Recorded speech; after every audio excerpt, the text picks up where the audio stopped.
Well, welcome to 2025. 2024 was not the greatest success that I would have liked to have been. And interestingly enough, my site, this site, was attacked by malware.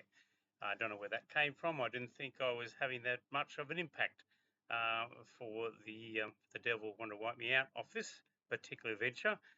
He's affected me before.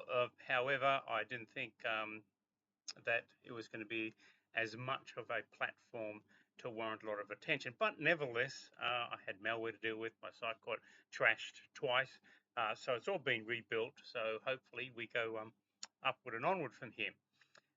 Just want to have a quick look at a passage from the Bible first that will tie in a lot of what I'm talking about. First up, 2 Corinthians 13:11. Finally, brothers and sisters, rejoice, strive for full restoration, encourage one another to be of one mind, live in peace, and the God of love and peace will be with you. Now, we face a lot of issues in the world, and no doubt you've worked that out yourself. I want to draw a lot of attention into the way the world at the moment is on a cusp. So we've had a plethora of bad leadership around the world in countries where it shouldn't have been bad leadership. And let me give you just some rundown on some indications of bad leadership. First of all, poor leadership indicates a sense of entitlement. So this is where leaders think because I'm the boss or in charge of this country, I no longer have to serve these people. This situation serves me. Examples of it have been our own Prime Minister Albo and his entitlement. He thinks he can just get upgrades and things. His entitlement to go and spend billions of our dollars on promises to keep him in more power and just to keep him there. So there's this sense of I can do whatever I want. And I'm not going to go into it in depth, but this ridiculous green renewables nonsense that is claiming a lot of cost in the country, not doing any good, um, and in fact is doing more damage to the environment than otherwise. And if you want to look at that, look at things like what do you do with the waste from solar and wind farms? It's a lot of it's toxic. How do they build it? They use mining, they use gas, they use oil, lithium that dug out of mines using slave labor. So it's a shocking indictment, and the wind turbines kill 1,000 raptors a year or something, as I read. Don't quote me on that, but they do kill flying creatures, bats and raptors. So environmentally, they're a disaster. But because of the sense of entitlement, we can run it how we want. Trudeau in Canada, a similar vein. Over in the UK, they've got Starmer. He's in the same boat. And the previous leader in New Zealand, can't remember her name, was of a similar boat. And that's one of the signs. And in America, my goodness, Joe Biden, I can just, regardless of what I've said, doesn't matter. Sense of entitlement. I'm the president. I can do what I like. And all you people are now free from him. Have got pardons out willy nilly. The anti-Semitism and Christophobia that is prolific. Is that the right word? That is off the scale in Australia, in England, in America. What they're saying about the Jewish nation, this is disgusting. You should, as a child of God, you should be hurting. You should be in pain with how his people are being treated, and they are God's people, and they're being treated disastrously. I don't know to the extent in Canada. However, it's an example across the board. Anti-national pride. We've seen that in America, and thankfully they're having the one flag now. Dutton's talking about one flag here. They wanted to kill Australia Day. In England, the sense of national pride is down the toilets. In the case in America, immigration, which is tied in with that, no protection of borders.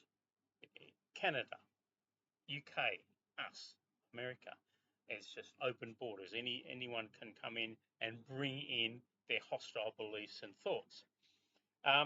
Financial incompetence and mismanagement. Um, in the Canada, Trudeau's in a bit of strife, or his government has been for the mismanagement. Over in the UK, again, mismanagement. The Chancellor is in strife over there. The mismanagement of funds in America is horrific. So, and in Australia as well. And again, this current government has put us into heaps of debt. State government has put us into heaps of debt. In California, again, is this wokeism. I don't want to say left because just because you're left doesn't mean that bad. It's supreme woke leftist type mentality that ties in with all these kinds of things that leads to poor leadership.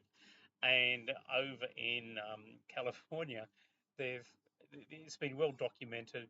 They cut the firefighting budget. Um, they've taken so much money out of the protection and looking after people there, and yet they put a 50 million or something fund away to help fight Trump, even though he's an elected president. And this is the corruptive, the horrendous use of public funds. This is not their money to throw around. This is the state's money. This is taxpayers' money, and this is our money that Albo's throwing around by the billions just to keep himself in power.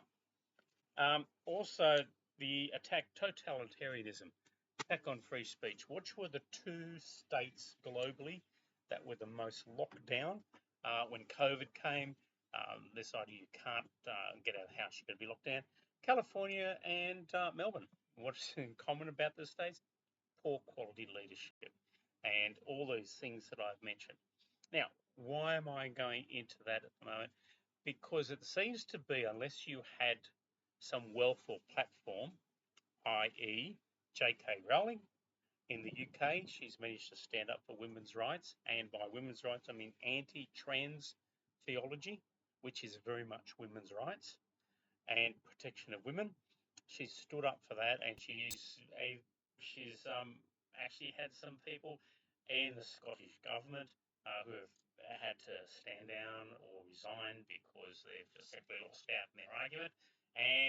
But she has finances, she has strength, she has a platform. You and I don't necessarily have that, so it's hard for us. So we need these kinds of people to lead the way, but then we've got to follow it. Same with Trump. He's financially sound. He doesn't bow to the deep state or whatever you want to call it. These people who want to pull the strings behind the scenes. And he's totally against a lot of the things that I spoke about. We'll see how he goes. Of course, proof of the pudding is in the eating, but it's a good start. But again, he can stand up to this because he's got a platform and because he has the financial strength to do it. Where do we fit into this? We need to, as Christians, scream out for good, solid, honest leadership. It doesn't have to be Christian leadership, but it does have to have standards. It does have to have honesty. It needs to be anti-corrupt. There's so much corruption in those four governments that I've just mentioned. It's off the scales, and we're allowing that to happen by ticking the boxes that keep these people in power. They're stuck in UK. They've got another 4 years of Starmer and his mess. They've managed to pull out of it in America. They're going to pull out of it in Canada. I believe they've pulled out of it in New Zealand. We've got to be next. We have an opportunity here to say no to corruption, to this totalitarianism. The bill that they tried to pass to block free speech.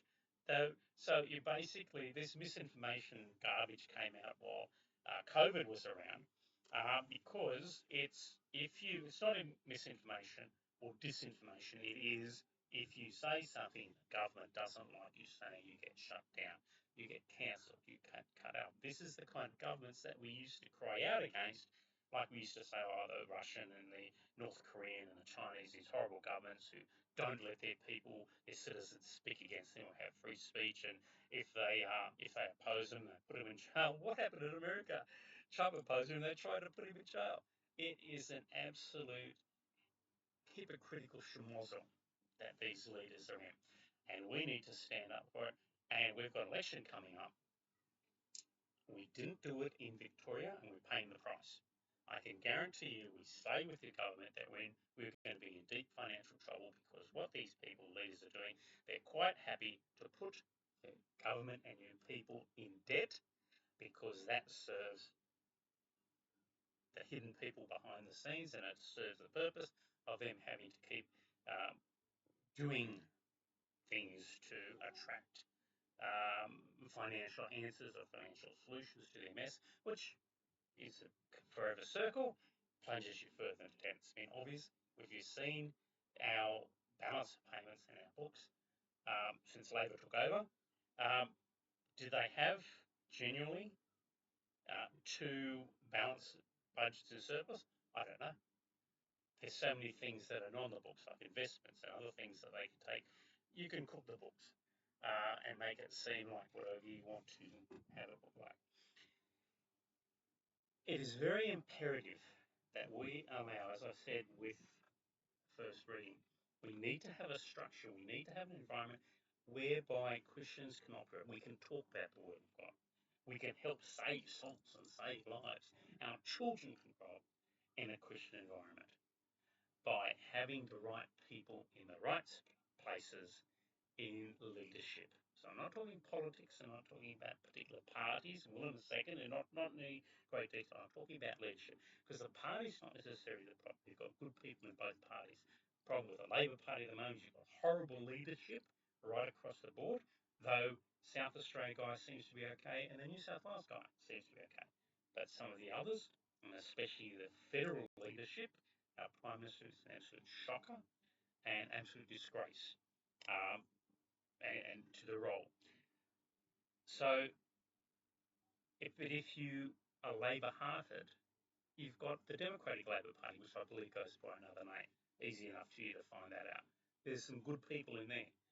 If you're a Liberal, well, the Liberals are not much chop, to be honest, but you have the Democratic Liberal Party, and you have a very good party in the Nationals. No problem looking at the Nationals. For Christians, you have Family First. For people who have a bit of brains and are not willing to be so coerced by the noise of the outside world, One Nation. Have a look at what Pauline Hanson does in her little cartoon clip. She cuts to the bone a lot of the rubbish that's going on, and we need politicians like that, regardless of what you think about what's been said. And remember, the media wants you to think a certain way, which is not necessarily the right way. So have a look and say, if the media is telling me about this about the person, maybe that is not true. So that's worth looking at. So you've got options, you've got parties that you don't have to follow the two mains, and especially if you want to have solid leadership, because the mains, they're all tied in with the group. I do feel that Dutton would be a good option, but that also remains to be seen. At the end of the day, doubly important is the Senate. Make sure you pick the Senate right. Do not vote a major party in the Senate. So that way you can have a party, if you're worried about this, you get a party run the country from the lower house, the House of Reps, but then when it goes to the Senate, they can't do crazy laws because you've got some intelligence and some good leadership in the Senate to do something about that. And God help our country because, and God help our people because, and God help the Israeli people in this country at the moment. And if we don't stand up, that's another area that's going to be another group of people that are going to just endure more pain. And it's really important that we have a voice to put a stop to that. So I do pray for wisdom for us. I do pray for some good leadership. So research, have a look at the people who are going to be in charge. Have a look, pick the right people, pray about it. Pray a lot because our country needs it and God wants to hear people, work people who are praying people. In the meantime, God bless you, and let's see what happens this year. And one last thing, I would like to gauge the response, or if success or otherwise, that this side is happening. So I'm not getting any money for it. It's not a financial venture. But if there's a like or dislike button somewhere, if you want to have a click on that, that would help me understand, where this is going and if I need to put my energies and finances somewhere else. So, Lord bless us all. Thank you.